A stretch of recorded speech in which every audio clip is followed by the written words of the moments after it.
Martinez Zogo, dont les embouteillages ont marqué les esprits, s'en est allé de la manière la plus sordide. Enlevé par les inconnus 5 jours plus tôt, sa dépouille souillée de marques et de séquelles d'humiliation sera retrouvée dans une banlieue de Yaoundé vers Soua le dimanche 22 janvier dernier. Son corps en état de décomposition est formellement identifié par la famille. La presse est sous le choc. Sous le coup des menaces multiples, il avait plusieurs fois exprimé sa crainte d'être éliminé au micro. Dans ce pays-ci, moi je ne veux pas vous laisser. Vous allez seulement me tuer. Vous n'avez qu'une seule chose à faire, c'est de finir avec moi. Vous comprenez?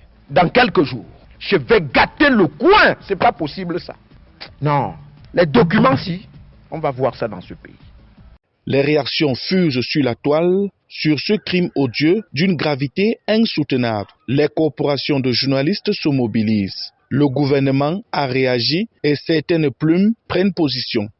Lyncheur, adulé par certains, détesté par beaucoup, il tient quotidiennement en haleine une bonne partie de l'audimat au Cameroun. Avec son cheval de bataille, l'émission Embouteillage. Martinez Zogo était avant tout l'impertinent journaliste qui faisait écho des affaires touchant à l'intérêt général. Il était l'ami des sans-voix, notamment des taximens, qui lui ont rendu un hommage mérité.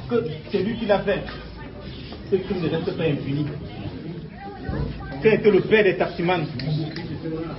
Tu as été celui-là qui a encouragé ce métier. Tu nous donnais un petit nom. Partout nous appelait les stars des petites voitures jaunes. C'est ce que tu lui disais à chaque fois quand tu commençais tes émissions. Maestro, repose en paix. Son dernier combat était tourné contre les prévaricateurs de la fortune publique autour des détournements des lignes 94 et 65. Un scandale financier qui en dit long sur la malgouvernance au Cameroun. Jean-Pierre Mougoubelinga, prestataire de services, il gagne les marchés, vous comprenez? Et après, Motazé lui donne les subventions. Ligne 94, ligne 65. C'est Motazé. À lui seul, Martinez Zogo a créé un embouteillage dans les esprits des Camerounais ainsi que de la presse nationale et internationale.